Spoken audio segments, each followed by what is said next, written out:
arrependimento genuíno. No domingo passado, pela manhã, eu tratei sobre a disciplina eclesiástica e que a disciplina na igreja, que é uma expressão de amor a Deus e amor à igreja. Algo que é difícil de tratar quando nós chegamos naquelas últimas etapas que Jesus estabelece, mas que é extremamente necessário. Por quê? Porque evidencia o genuíno amor bíblico. E eu estava vendo, eventualmente eu vejo ali alguns comentários e alguém criticando a mensagem com pressupostos de uma graça e de um amor que são contrários à Bíblia. Eu falei um pouco da disciplina e como nós devemos disciplinar os nossos filhos, e isso implica em disciplinar, às vezes, é claro que esse é um último estágio, mas às vezes fisicamente, com vara, e isso por amor, e alguém dizendo que eu precisava aprender da graça pura e do amor verdadeiro.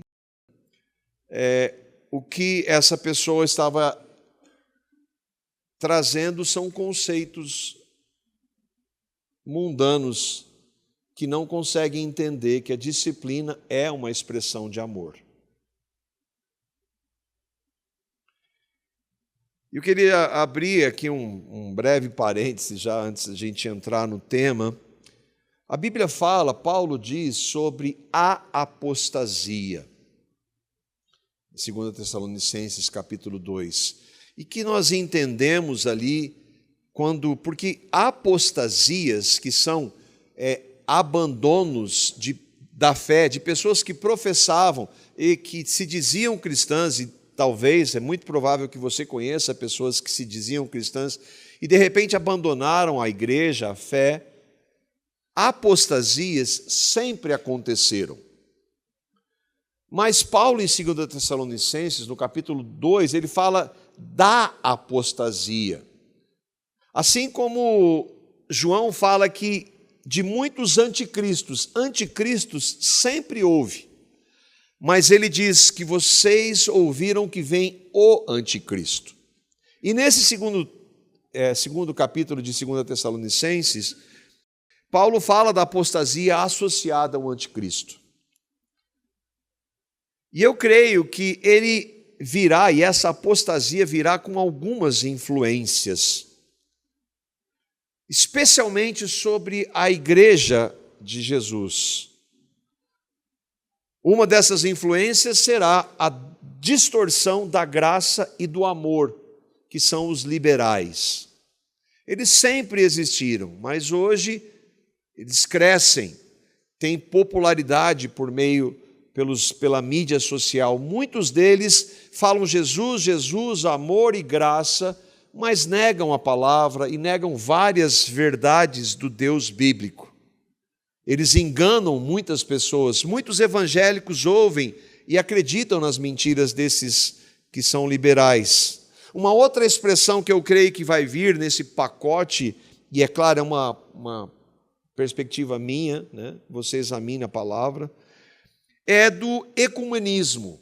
E existe já isso em alguns círculos, em que católicos, evangélicos e muitos conservadores, e a gente vê isso especialmente quando a política os discursos políticos estão acirrados, você vê vários conservadores se unindo em prol da política. E muitos vão se unir, interessantemente, quando Paulo fala da apostasia, de um grande líder que vai vir.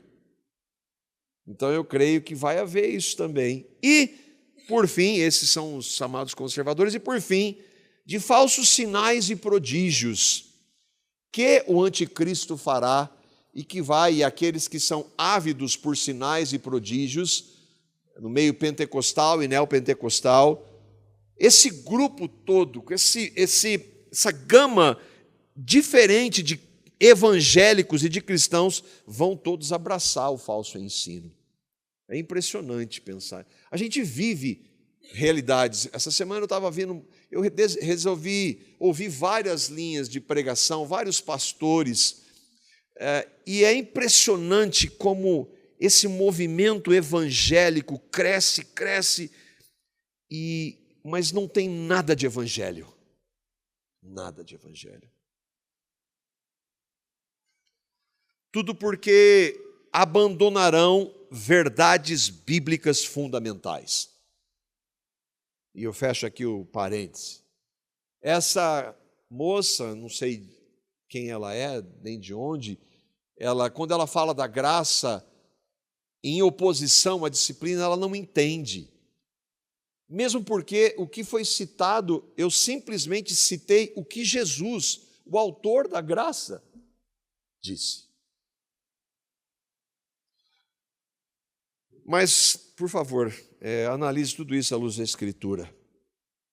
Enquanto eu preparava essa mensagem da semana passada, sobre a disciplina, eu queria tratar deste tema, o arrependimento, o verdadeiro arrependimento. Mas como não ia dar tempo, essa semana então eu fui meditar um pouco nisso, ler, irmãos, ler a palavra, para ver o que a palavra de Deus fala sobre o genuíno arrependimento. Mas como genuíno?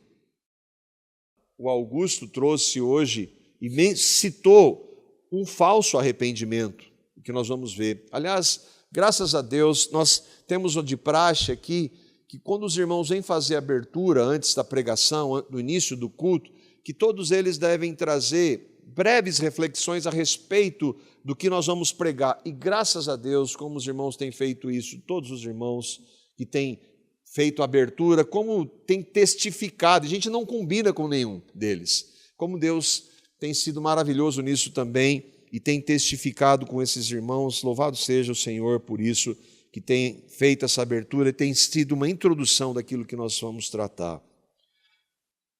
Enfim, a expressão genuína é porque há falsos arrependimentos. E o grande ponto para nós é que nem sempre nós conseguimos detectar. Por vezes eu vou conversar com um irmão e às vezes aconselhar, e quando essa pessoa diz que ela está arrependida, eu digo, eu não posso, só Deus pode ver se o seu arrependimento é real. Só Deus pode ver o seu coração, ninguém mais pode.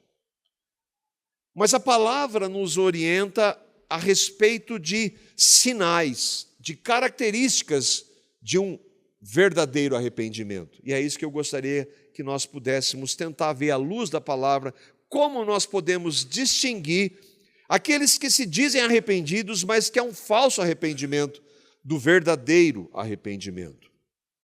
Hoje nós não vamos ter uma mensagem expositiva, ela vai ser tópica, sistemática. Nós vamos ver 6 sinais que a palavra apresenta do genuíno arrependimento. Mas antes de entrar, e eu já vou pegar definições de irmãos que trazem o que é arrependimento, e todos eles se fundamentam na Escritura, eu queria ver 3 irmãos que nos ajudam a entender o que é arrependimento à luz da Escritura. O primeiro, Calvino, que escreveu assim: arrependimento é a verdadeira volta de nossa vida para Deus, uma volta que surge de um temor puro e sincero dele, e consiste na mortificação da nossa carne e do velho homem, e na vivificação do Espírito.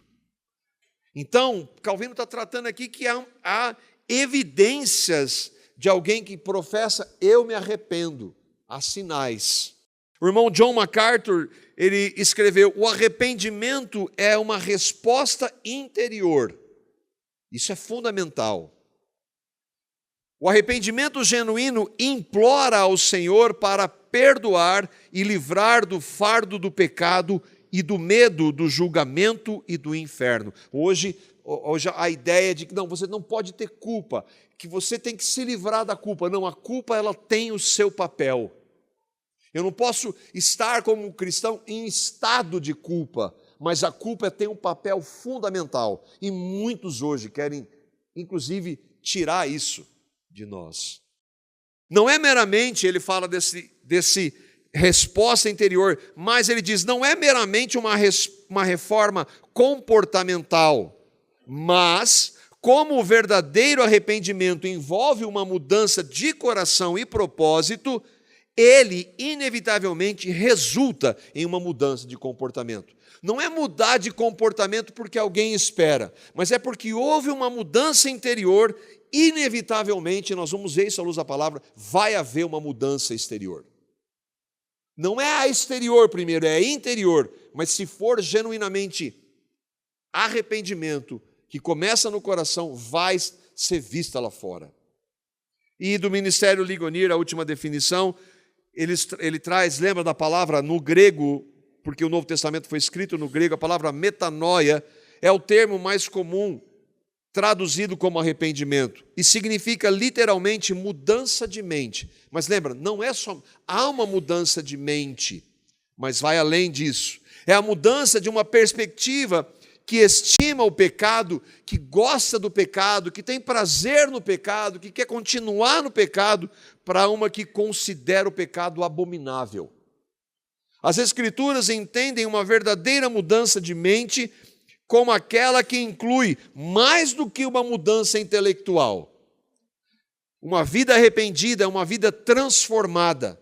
Não porque a perfeição é alcançada, mas porque o fruto do arrependimento, uma mudança em ações e atitudes, se torna discernível no caráter de uma pessoa. O arrependimento genuíno começa no interior, com a nossa mente, o nosso coração, e a palavra quando fala mente e coração, fala do ser como um todo, mas ela vai, se for real, vai ser visto em atos, em ações.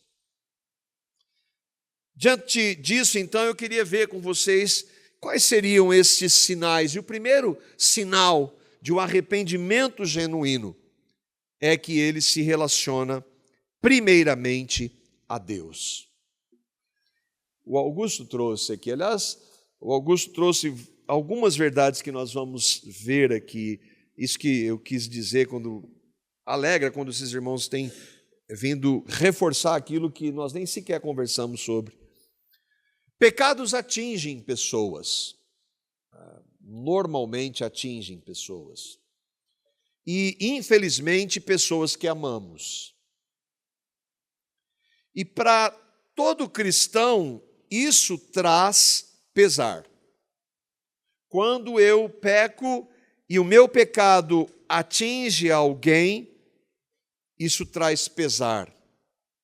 Às vezes com a minha esposa, na maneira de falar com ela, às vezes, ou de não dar atenção, às vezes com o meu filho no intuito, ou filha no intuito de corrigir, a gente erra a mão, às vezes com um irmão para exortar, e nós falamos algo que não deveria, às vezes, e tudo isso traz pesar para o verdadeiro cristão, para o ímpio não traz nada. Mas para o verdadeiro cristão traz pesar. Mas a gravidade e a seriedade maiores se dão porque os pecados são, primeiramente, contra Deus. E aí entra num campo que eu e vocês não temos a menor ideia do que significa. O que nós precisamos, quando nós crescemos em santidade, é entender cada vez mais que o meu pecado, que eu achava que não era tanta coisa, quanto mais eu conheço a Cristo, e mais eu conheço a Deus, e mais santo eu vejo que Ele é pela palavra, mais eu entendo que o meu pecado, que eu achava que não era muita coisa, é muito grave contra o Deus que é santo. Nós não vamos entender plenamente isso, mas se nós crescermos no relacionamento, nós vamos ver que é grave. E sempre o pecado é primeiramente contra Deus. E só o fato de nós admitirmos isso já deveria trazer temor, tremor e tristeza aos nossos corações quando nós vemos que pecamos contra o Senhor. Sendo assim, o arrependimento genuíno não foca primeiro em pessoas. Ainda que, por consequência, nós vamos tratar com pessoas. É por isso que quando o arrependimento genuíno, ele vem, ele não está preocupado com o que os outros vão dizer. Ele não está preocupado com o que as pessoas vão falar. Não, eu estou preocupado e eu quero saber, Senhor, eu pequei contra o Senhor, tem misericórdia, eu quero tratar com Ele. Mas se as pessoas souberem, paciência, isso pode ser inclusive consequência do meu pecado, mas o meu pecado foi contra Deus, então é contra Ele que eu pequei. E isso deve trazer tristeza e pesar no nosso coração. Agora, quando eu estou preocupado com as consequências, quem vai saber não é arrependimento genuíno. Quando eu não estou preocupado com aquele que é o meu Senhor, que eu professo, e que eu feri, isso não me entristece, eu estou preocupado com as circunstâncias, a gente precisa rever esse arrependimento. E uma das histórias, e o Augusto trouxe aqui, e que nós conhecemos e nós vamos ver daqui a pouco esse salmo novamente, e que é a maior descrição, a descrição mais clara em toda a Bíblia de um homem genuinamente arrependido, que foi Davi. Quando Davi pecou, ele não pecou somente contra Deus, ele pecou contra aquele homem honesto que o servia, Urias. Ele pecou contra a mulher com quem ele adulterou, Betseba, e ele pecou contra o filho que nasceu por causa desse pecado. O pecado dele afetou pessoas. Mas lá em 2 Samuel, capítulo 12, versículo 13, é o primeiro texto, ele vai dizer qual foi a preocupação dele. Lembra, Natã chega lá e vai conversar com ele para... Olha só como... Veja se Natã... Mas Natã foi muito duro, não, Natã foi muito amoroso com ele. Ao confrontá-lo no seu pecado, e ele que tentou se esquivar, quando ele disse, você é esse homem, você pecou, Davi. Olha o que Davi diz. Lembra, o pecado dele afetou pessoas? Claro, eu citei 3, mas afetou outras. Então, disse Davi a Natã, pequei contra o Senhor. Pequei contra o Senhor. A maravilha é que se você continuar, o que Natã disse para ele? O teu pecado foi perdoado. Naquela hora. Por outro lado, drásticas consequências viriam. A lei se resume em duas leis centrais que resumem todas as leis da Bíblia. Quais são? Amar a Deus sobre todas as coisas e ao próximo como a nós mesmos. Então é claro que um genuíno cristão também vai se entristecer quando peca e o seu pecado fere alguém. Essa pessoa, e se ele é cristão, porque Davi vai pecar, ele pecou contra o Senhor, mas é claro que ele deveria ir, a palavra não fala, mas nós entendemos assim, que ele deveria ir diante daquela que agora seria sua esposa, diante de todo o caos que ele causou, ele trazer e dizer que ele pecou também contra ela. Mas a dor maior do regenerado é sempre por, como Paulo diz aos Efésios, entristecer o Espírito. Paulo diz, não entristeçais o Espírito. Como é que eu entristeço o Espírito? Quando eu peco contra ele. Quando eu peco. Então, o primeiro sinal de um verdadeiro arrependimento é, eu preciso entender que a gravidade do meu pecado é contra Deus. A gravidade maior do meu pecado é contra Deus.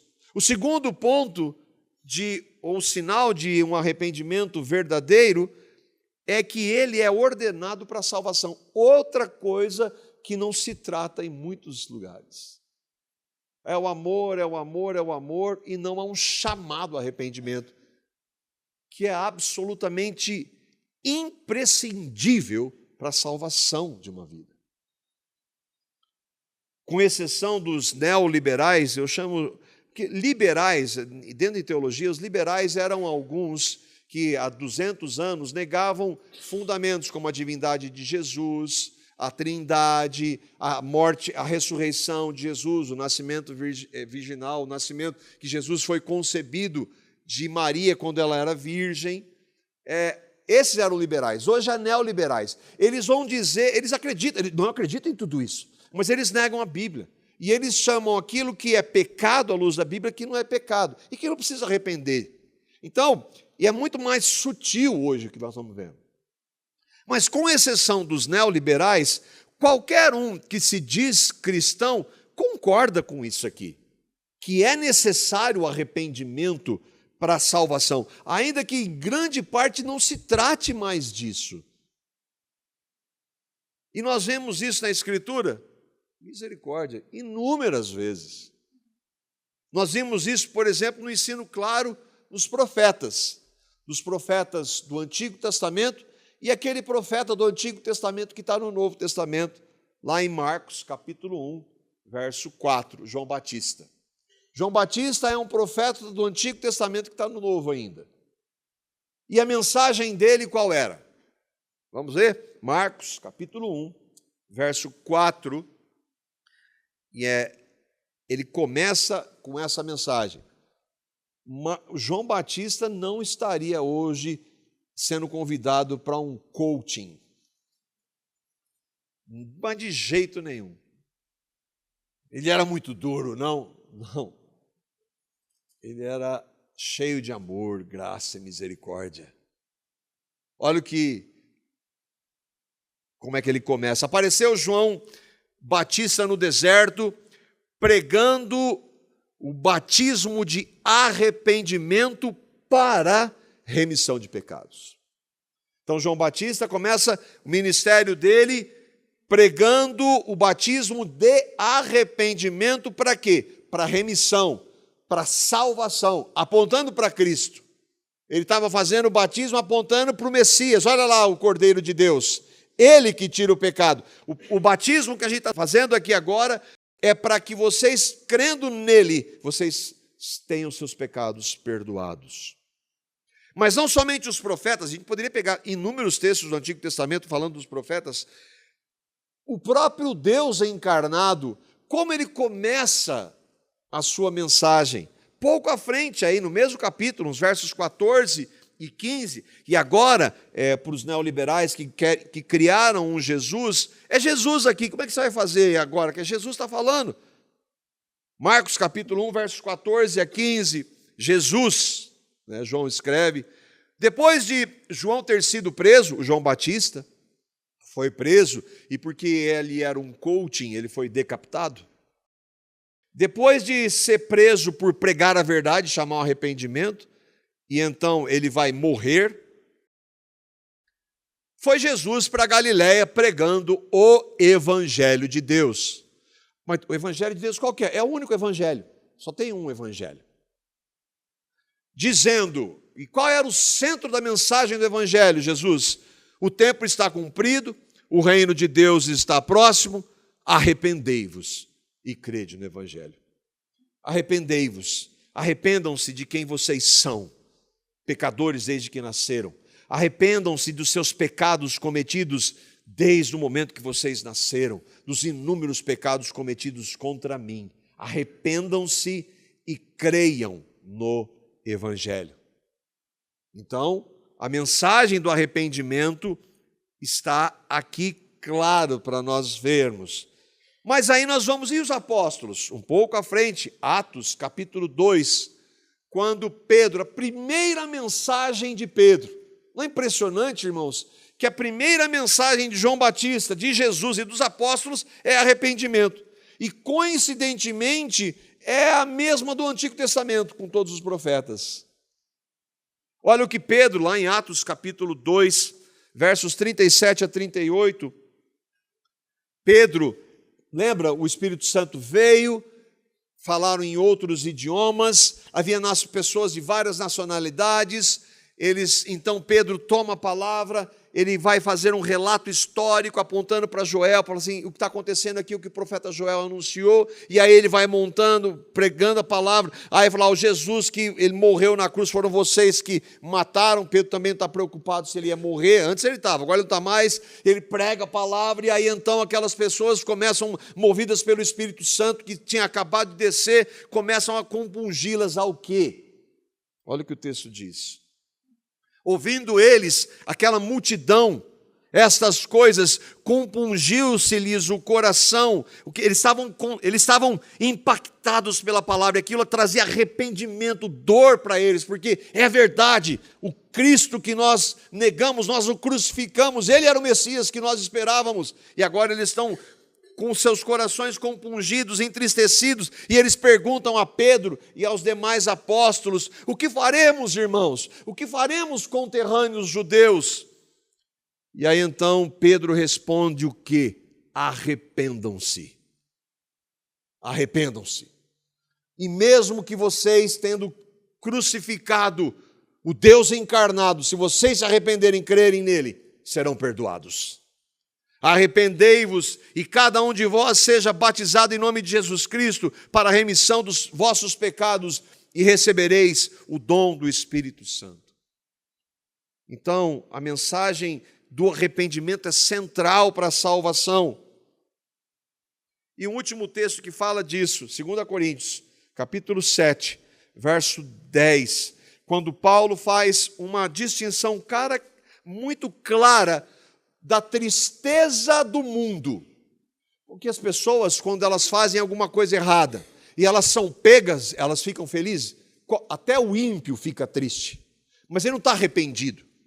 A tristeza do mundo produz morte, mas quando é de Deus, produz arrependimento verdadeiro. E é isso que Paulo diz aí em 2 Coríntios capítulo 7, verso 10. A tristeza segundo Deus produz arrependimento para quê? Para a salvação, que a ninguém traz pesar, mas a tristeza do mundo produz morte. Pegue alguém que sonegou imposto, né? Ele sonegou imposto, e aí ele é pego. O que sonegou é ímpio, ele vai ficar feliz? Alegria. Não, ele vai ficar triste. Mas ele está triste por quê? Porque ele foi pego. E o cristão? Eu não testemunhei do Senhor. Eu não obedeci a palavra que disse que eu devo pagar imposto a quem eu devo. Mas a reação exteriormente pode ser a mesma. Mas um é a tristeza do mundo, a outra é o arrependimento para a salvação. Então, é claro na Escritura que o arrependimento verdadeiro ou genuíno é ordenado para a salvação. Um dia eu me arrependi. Eu nunca esqueço da frase do irmão Paul Washer. Ele diz, um cristão vive se arrependendo. Não porque ele vive na prática do pecado e usa como desculpa, mas quanto mais ele conhece a Cristo, mais ele vai vendo que precisa de coisas para ser tratadas. O Senhor tem misericórdia de mim. Houve um momento no arrependimento, quando eu criei no Evangelho, aquele arrependimento para a salvação, mas um cristão que quanto mais conhece a Cristo, é inevitável que ele mais se arrependa dos seus pecados. Talvez muitos dos pecados que ele cometia, ele não comete mais, mas ele está conhecendo o Senhor, e o Senhor está tratando com ele, mostrando para ele, então ele vai se arrepender. Terceiro sinal, confessar o pecado é fundamental. Então, essa é a parte positiva. Alguém que se arrepende confessa, mas nem sempre indica arrependimento genuíno, infelizmente. E aqui entram dificuldades para nós, como igreja, nos nossos relacionamentos. Um reflexo do genuíno arrependimento é confessar o pecado cometido pedindo perdão.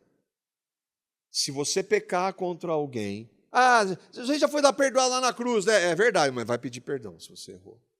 Se você pecou contra alguém, fala, irmão, irmã, me perdoe. Naquele momento eu pequei contra o Senhor e o meu pecado afetou você, quero te pedir perdão. Jesus nos ensina isso na oração, por coincidência, diária, a oração do Senhor. Mateus capítulo 6, verso 12. Isso é maravilhoso, a gente vê a graça dele. Porque ele está falando do pão nosso de cada dia, ele está falando do nosso dia a dia, e ele está nos ensinando. Lembra os discípulos? Senhor, ensina-nos a orar. E aí é como se diz, bom, eu conhecendo bem vocês vão ter que orar todo dia. Perdoa os meus pecados, Senhor. Mateus capítulo 6, verso 12.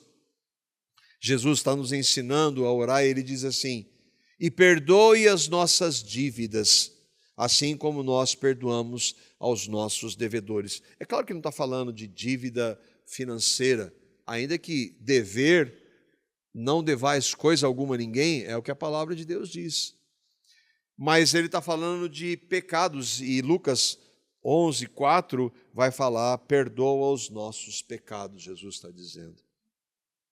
João também, o apóstolo João, lá em sua primeira carta, 1 João, capítulo 1, verso 9. Nós estamos tratando desse terceiro sinal, que é alguém genuinamente arrependido, confessa o seu pecado. Primeiramente a Deus, porque primeiramente é contra Ele, mas se o meu pecado afetou o meu irmão, a minha irmã ou alguém, eu tenho que ir lá e pedir perdão. Se confessarmos os nossos pecados, Ele é fiel e justo para nos perdoar os pecados e nos purificar de toda a injustiça. Não é maravilhoso a gente ver que João se inclui aqui? João escreve esse texto no fim da sua vida. E aqui, provavelmente, com décadas depois da morte e ressurreição de Jesus, alguém que está pregando a palavra, alguém que conheceu o Senhor e que vivia no Espírito, mas que diz, se nós confessarmos os nossos pecados. Não, se vocês confessarem os pecados de vocês, não, os nossos pecados. E de onde do que Jesus ensinou. Porque quando eles falaram, Senhor, ensina-nos a orar, João estava lá pedindo para Jesus ensinar. E aí ele diz, perdoa, Senhor, os nossos pecados. E agora ele está falando, se nós confessarmos os nossos pecados, Ele é fiel e justo para nos perdoar de todos os nossos pecados. Portanto, a confissão, ela é ordenada se nós pecarmos. Sim, eu preciso me lembrar que o perdão já foi dado lá na cruz. Eu já fui totalmente perdoado dos meus pecados passados, presentes e futuros. Eu já fui perdoado. Mas a palavra está nos ensinando que nós devemos, se nós pecarmos, confessar esses pecados e receber o perdão que já foi dado. Ela é ordenada, essa confissão. Isso, se eu pecar contra o Senhor, eu vou diante dele, e se o meu pecado afetar pessoas, eu devo ir diante delas e pedir perdão. Isso indica, sim, verdadeiro arrependimento. Agora, eu coloquei a ressalva, basta dizer-se arrependido e pedir perdão? Então, é assim, quantas vezes, Jesus falou inclusive 70 vezes 7, então eu vou fazer muitas e muitas vezes, e eu vou pedir perdão, e você tem que me perdoar. E eu tenho que perdoar? Sim, eu tenho. Mas Deus só perdoa se há genuíno arrependimento. O Senhor afirma que para nós devemos perdoar. Lucas capítulo 17, versos 3 e 4. Olha o que Jesus está dizendo aí. Acautelai-vos. Se o teu irmão pecar contra ti, repreende-o. E se ele se arrepender, perdoa-lhe. Não é maravilhoso como Jesus é direto, né? O teu irmão pecou. Ele falou que ele pecou, sim. Ele se arrependeu, então perdoa. É mais difícil, Senhor. É. E o meu perdão por você? Ele não negocia, perdoe. Mas ele vai mais longe. Se por 7 vezes no dia o teu irmão, esse mesmo irmão, pecar contra ti, e 7 vezes vier ter contigo dizendo, estou arrependido, perdoe. Ah, mas aí é demais, Senhor. Não, eu estou ordenando. Se eu sou Senhor, você tem que me obedecer.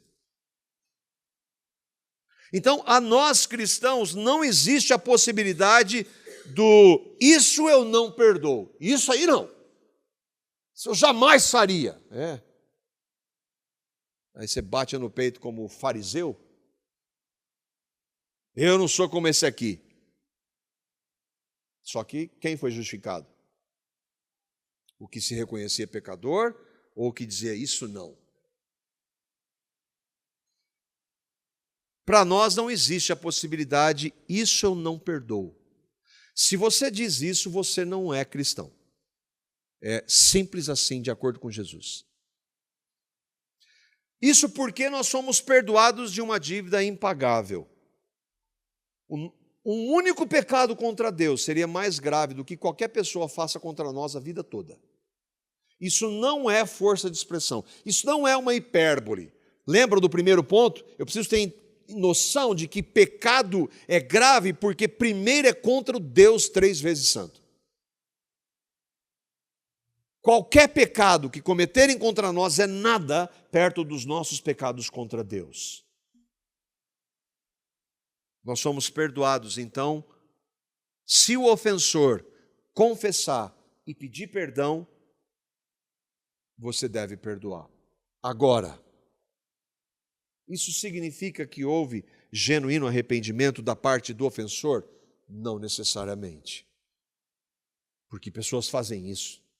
Pessoas que conhecem a Bíblia fazem isso. Elas não se arrependem. O problema é que pessoas que fazem isso, elas não estão entendendo que entre nós deve haver, mas para Deus é inegociável o genuíno arrependimento. Ou não. Ou o que nós acabamos de ler dos profetas e do próprio Jesus é verdade ou não?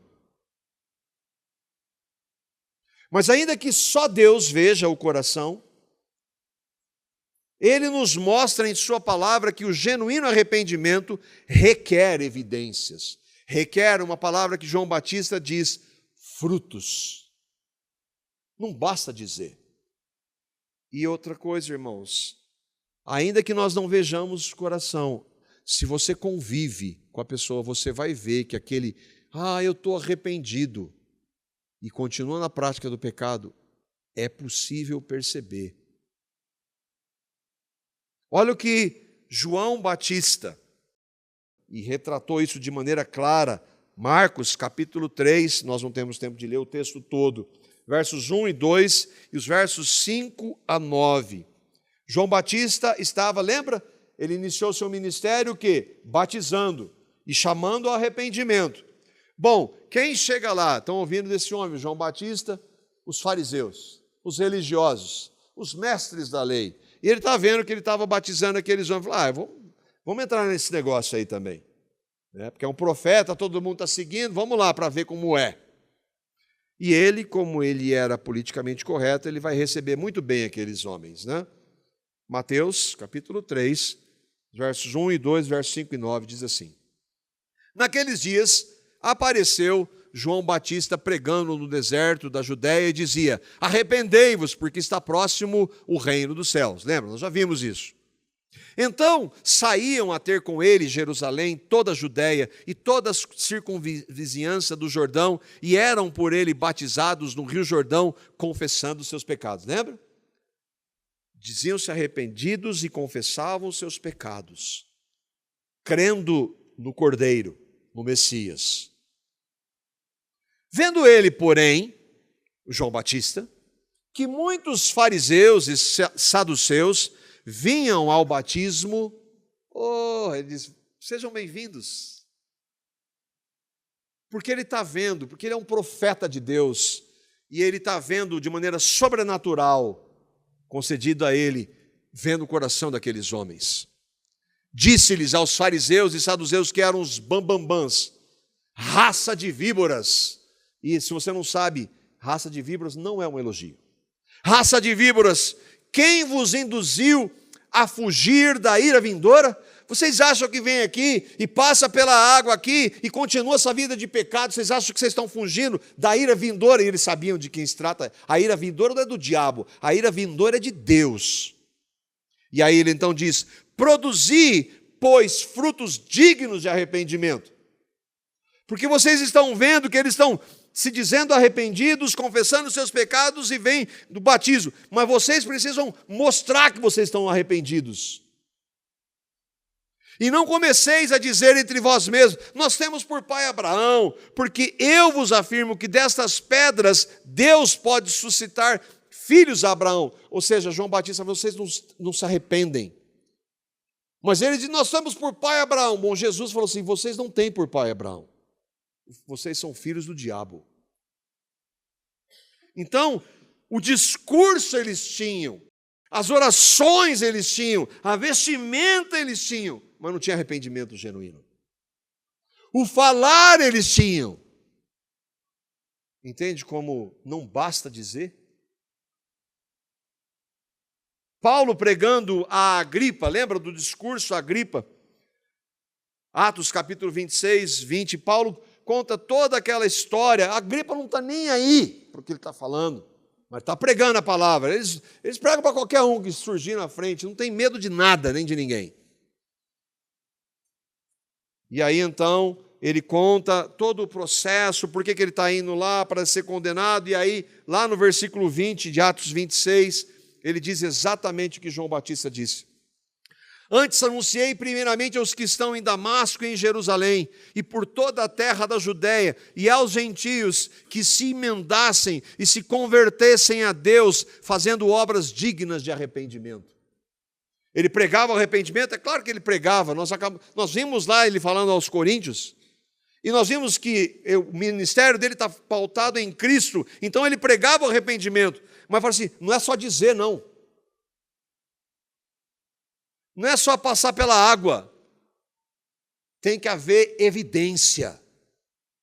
Evidência de arrependimento. E aí você diz, mas a pessoa ela reconhece. Ela reconhece que ela errou. E um dos fatos mais tristes e que mais me impressiona foi de alguém que reconheceu, mas que não se arrependeu. E que aí vocês sabemos quem é. Judas. Judas Iscariotes. Mateus, capítulo 27, versos 3 e 4. E falso profeta salva Judas.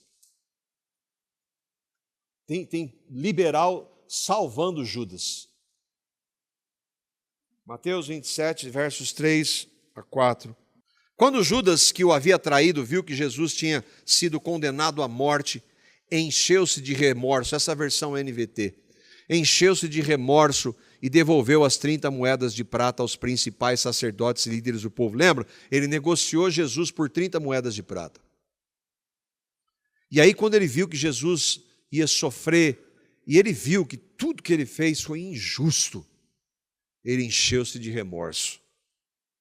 E aí ele diz: pequei, pois traí um homem inocente. Pequei traindo sangue inocente. E aí os líderes falam: que nos importa? Retrucaram eles. Isso é problema seu. E o texto vai dizer que a evidência de que ele não se arrependeu, ele se retira e vai se enforcar. Ele não cria em Cristo. Ele não se arrependeu. Mas não parece que ele se arrependeu. Pois é, parece, mas ele não se arrependeu. E a Bíblia é clara em dizer. E um dos sinais é que ele vai e tira a sua própria vida. Irmãos, Pedro foi pior do que Judas. Porque Jesus falou assim: você vai me negar 3 vezes. E Judas falou: Pedro, eu não. Você vai me negar 3 vezes. Ele nega as 3, na terceira Jesus olha para ele. Pedro não foi se matar. Pedro chorou amargamente, arrependido, e foi para o Senhor. E o Senhor fez o quê? Perdoou. Isso é arrependimento. Por isso que é difícil. A pessoa vai dizer, não, eu me arrependo. Mas não é genuíno. Não é genuíno porque não há sinais, não há frutos, não há mudança. Olha o que o profeta Joel, capítulo 2, versículo 13. Lembra no Antigo Testamento, e aqui é Deus falando por meio do profeta Joel, lembra que havia um sinal no Antigo Testamento quando de arrependimento, que era o quê? Vestir pano de saco, jogar terra sobre a cabeça, aquilo lá demonstrava arrependimento. Era uma demonstração pública e exterior de alguém que se arrependia. Mas olha o que o profeta Joel diz, que o Senhor está falando por meio dele, ele diz assim, Joel, capítulo 2, verso 13. Rasgai o vosso coração, e não as vossas vestes, e convertei-vos ao Senhor vosso Deus, porque Ele é misericordioso e compassivo, e tardio em irar-se, e grande em benignidade, e se arrepende do mal. Não adianta você rasgar a veste, eu estou arrependido, e não mudar a sua vida. Eu não quero circuncisão exterior, eu quero de coração, que Paulo vai falar. Então não adianta rasgar a veste, que arrependimento. Não, você não está arrependido.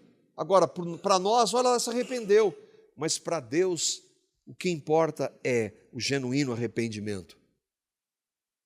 Quarto sinal, o arrependimento genuíno é concedido por Deus. E aí você estava falando, mas eu me arrependo. Pois é, se você se arrepende, louve a Deus, porque foi Ele que deu graça para você e para mim. Foi Ele. E é Ele. Todos somos responsáveis por nossos pecados. Deus não tem relação nenhuma com o meu e o seu pecado. Se eu e vocês pecarmos, nós pecamos porque nós quisemos.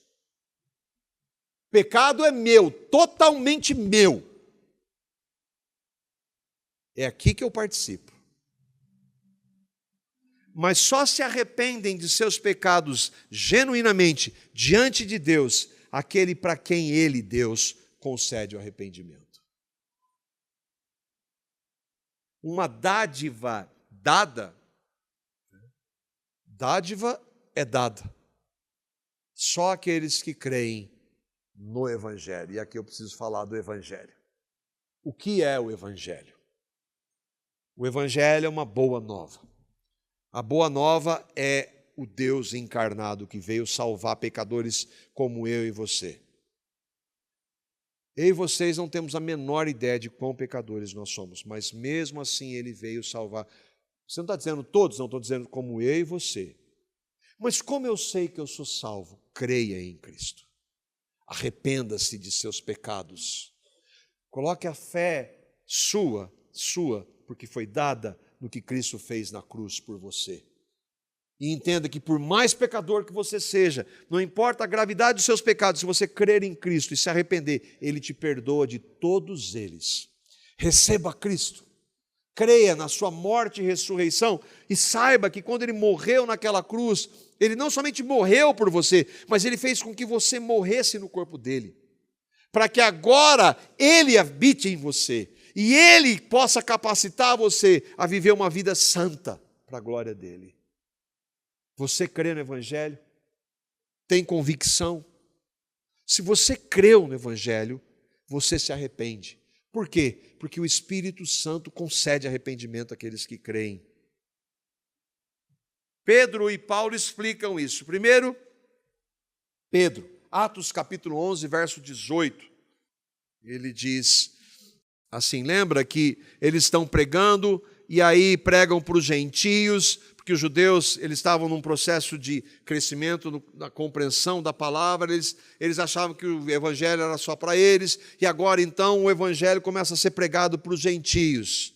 E aí então aqueles convertidos entendem como aqueles gentios se arrependeram, é o que o texto diz. E ouvindo essas coisas, apaziguaram-se e glorificaram a Deus, dizendo, na verdade, até aos gentios Deus deu o arrependimento para a vida. Lembra que o arrependimento é necessário para a salvação? Arrependimento para a vida ou para a salvação é a mesma coisa. Deus deu aos gentios o arrependimento para a vida. Eles que se arrependem, sim. Quando eu e você pecamos, se nós cremos em Cristo, nós nos arrependemos, sim. Mas precisamos entender que é a graça de Deus que nos conduz a esse arrependimento. 2 Timóteo, Paulo dizendo, capítulo 2, versículo 25. Olha, e nós temos orado por pessoas que amamos, que são nossos familiares, que não creem no Evangelho, e nós clamamos por eles, nós pedimos, Senhor, tenha misericórdia, salva as suas vidas. Olha o que Paulo diz, como nós devemos agir com esses que resistem. Eles não querem o Evangelho, assim como eu e vocês não queríamos. Mas ele diz, instruindo com mansidão os que resistem, a ver se porventura Deus lhes dará arrependimento para conhecerem a verdade. Então eu vou orar até quando ele estiver vivo. Até quando eles estiverem vivos, eu vou orar para que Deus conceda arrependimento, porque se eu me arrependo hoje, foi porque o Senhor me concedeu. Eu não queria o Senhor, eu não buscava, eu odiava a sua palavra, a sua lei. E se hoje eu me arrependo, foi a sua graça. Olha o que o irmão John Owen, falando maravilhosamente disso, ele fala, todos os atos espirituais agradáveis a Deus, como fé, arrependimento e obediência, são sobrenaturais. Carne e sangue não revelam essas coisas. Ninguém obedece de verdade a Deus se não for um milagre. Ninguém crê de verdade se não for um milagre. Ninguém se arrepende se não for um milagre. Isso nos leva ao quinto sinal. O arrependimento genuíno leva à busca por Deus. O Augusto trouxe aqui. O que nós vemos no Salmo 51 é Davi buscando e clamando a Deus. E é por isso, Davi era um homem segundo o coração de Deus, porque ele nunca cometeu nenhum pecado grave. Davi era um homem segundo o coração de Deus, porque quando ele pecou, ele foi diante de Deus. Ele clamou como ninguém clamou. E é por isso que foi tão rápida a resposta, teu pecado foi perdoado. Porque ele clamou ao Senhor. Irmãos, o nosso foco é arrependimento diante de Deus, porque se o arrependimento não for diante de Deus, nada mais vai acontecer. Nós vamos nos justificar. Quando alguém movido pelo Espírito compreende como Davi, pequei contra o Senhor. Pequei contra o Senhor. Entenderá a gravidade do seu pecado e não importando quão grave tenha sido o seu pecado, vai para onde? Vai se matar. Vai diante de Deus. Vai diante de Deus. Não importa a gravidade do meu e do seu pecado, o que eu não posso fazer é fugir dele. O único que pode me perdoar e me livrar e me dar vitória sobre o meu pecado. Foi exatamente isso que Davi fez. E às vezes a gente conversa com irmãos que estão passando por lutas, por pecados, e fala, irmão, não deixa a igreja. Não deixa. Deus está lá na igreja. Deus está na igreja, na reunião do povo dele. E ele estabeleceu a reunião do povo dele para que nós cresçamos no relacionamento com ele. Deixar a comunhão dos santos é cada vez mais se afastar do poder do evangelho para que concede vitória para os nossos pecados. Ou vocês acham que nós queremos que você participe da igreja porque a gente quer ver muita gente ouvindo? Não, é porque eu e vocês precisamos da igreja. E dos demais meios da graça. O Augusto leu o texto, Salmo 51, versos 1 a 7. Tem misericórdia de mim, ó Deus. Eu sempre, quando eu leio esse texto, parece que eu estou ouvindo Davi falar. Tem misericórdia de mim, ó Deus, por causa do teu amor. Por causa da tua grande compaixão, apaga as manchas da minha rebeldia. Lava-me de toda a minha culpa, não só perdão do meu pecado, Senhor, mas da minha culpa. Purifica-me do meu pecado, só Ele pode fazer isso. Ninguém mais pode, nenhum conselheiro pode, nenhum remédio pode, ninguém pode. Pois eu reconheço a minha rebeldia, o meu pecado me persegue o tempo todo. Eu pequei contra ti, somente contra ti, mas nós vimos que não foi só contra ele. Eu fiz mal, o que é mal aos teus olhos, por isso tens razão no que dizes e é justo o teu julgamento contra mim.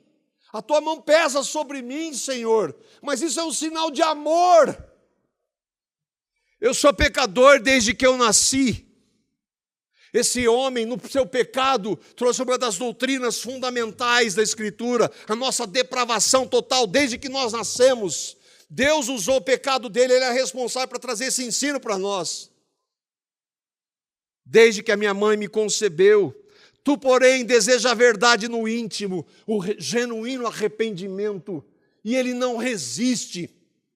Deus não resiste a um coração quebrantado, ainda que o mundo inteiro acuse, ainda que as pessoas falem, se nós formos quebrantados, ele nos perdoa, ele tem prazer em perdoar. Tu, porém, desejas a verdade no íntimo e no coração me mostras a sabedoria. Purifica-me de minha impureza e ficarei limpo. Lava-me e ficarei mais branco do que a neve. Irmãos, o texto é maravilhosamente claro. E ele é parâmetro para nós analisarmos os nossos arrependimentos, irmãos. Isso aqui é arrependimento. Davi não se justificou. Ele não se justificou. Não colocou a culpa em ninguém, em circunstância, em nada. Ele não se justificou. Eu pequei. Ele não relativizou. Ele não minimizou. Ele não chamou o seu pecado de doença. Ele não colocou a culpa do seu pecado em outros. Lembra o que ele disse que eu destaquei? Ele diz, o Senhor é justo o teu julgamento sobre mim. Ele não se opôs às consequências do seu pecado. Todos nós aqui sabemos o que Davi fez, ou não sabemos. Ele não se opôs, ainda que ele reconheceu e sofreu e pediu a Deus para que não fizesse o que Deus disse que ele faria, matar o filho dele por causa do pecado. Mas ele não se opôs. Ele disse, isso eu não aceito. Ele buscou o Senhor. E todos nós lemos na Bíblia que ele foi um homem segundo o coração de Deus. Isso nos leva ao último ponto.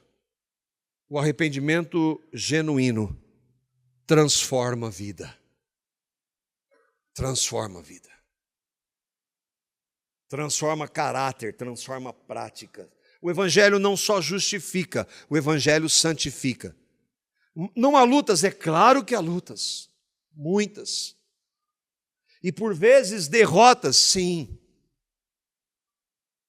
Mas nós vamos diante dele, daquele que pode, e não descansamos enquanto ele não nos der vitória. E clamamos a ele, Senhor, santifica a minha vida, me dá vitória sobre a desgraça desse pecado. 1 João capítulo 3, verso 9, diz assim, lembra que o arrependimento é um dom de Deus, é o Espírito Santo que nos concede, e quando Ele nos concede, nós nascemos de novo. E como nascemos de novo, não tem como mudar. E como nascemos de novo, vai crescer. Todo aquele que é nascido de Deus não vive na prática do pecado. Alguém que se diz arrependido e que continua na prática do pecado, não se arrependeu genuinamente. Pois o que permanece nele é a divina semente. Por que ele não vive na prática do pecado? Porque a semente, o Espírito Santo está em nós e não é possível alguém que tem o Espírito Santo viver na prática do pecado e achar que está tudo bem, e relativizar e justificar. Não dá. Ora, esse não pode viver pecando. Por quê? Porque é nascido de Deus. E eu queria, irmãos, terminar com algumas aplicações, à luz do que nós vimos. Primeiro, o arrependimento genuíno, ou aquele que se arrependeu, sabe, antes de tudo, que pecou contra o Senhor. Esse é o primeiro ponto. O segundo, o arrependido genuíno odeia o pecado que cometeu. Eu e vocês, às vezes, temos lutas e, às vezes, derrotas. É horrível ter que pensar e admitir que você cometeu aquele pecado. É horrível, porque ele é contra o Senhor. O arrependido verdadeiro recebe a correção da palavra de Deus.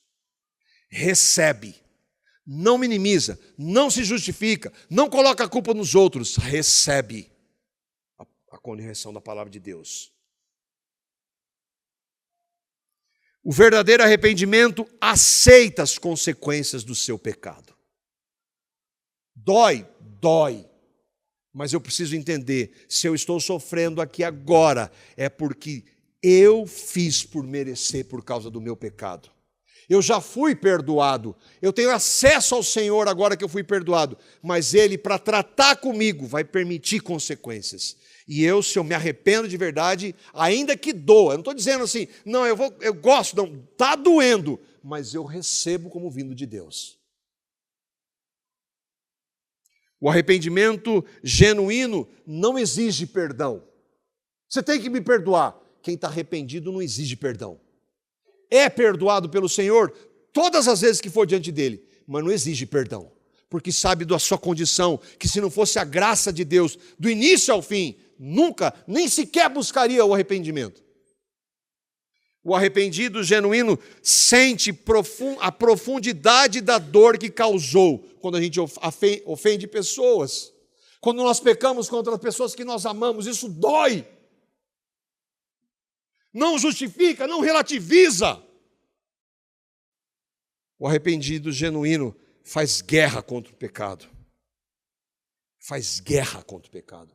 A palavra diz que o Espírito milita contra a carne e os dois vão se opor. E quando vai acabar isso? Só quando Jesus voltar ou quando a gente for para lá. Enquanto isso, a guerra. E nessa guerra ninguém vence sem o Espírito.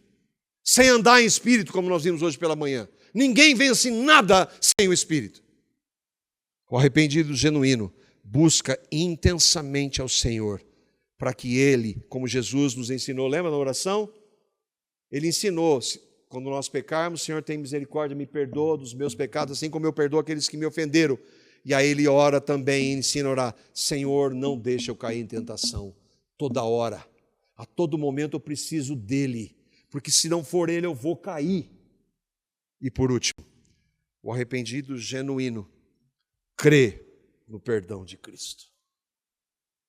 Não importa quão grave tenha sido o meu e o seu pecado, o sangue de Jesus nos purifica de todo o nosso pecado. Se você creu no Evangelho, por mais grave que tenha sido o seu pecado, se você se arrepender como a palavra ensina, Ele te perdoa. Ele nos perdoa. Mas a evidência de que você se arrependeu vai ser tudo isso que nós vimos na palavra. Você vai buscá-lo. Você vai buscá-lo para que Ele te conceda graça, para que você possa viver nesse mundo e pela graça e pelo poder do Evangelho, Ele te conceda vitórias sobre os seus pecados. Irmãos, que o Senhor faça isso na nossa vida. Faça isso na minha e na sua vida.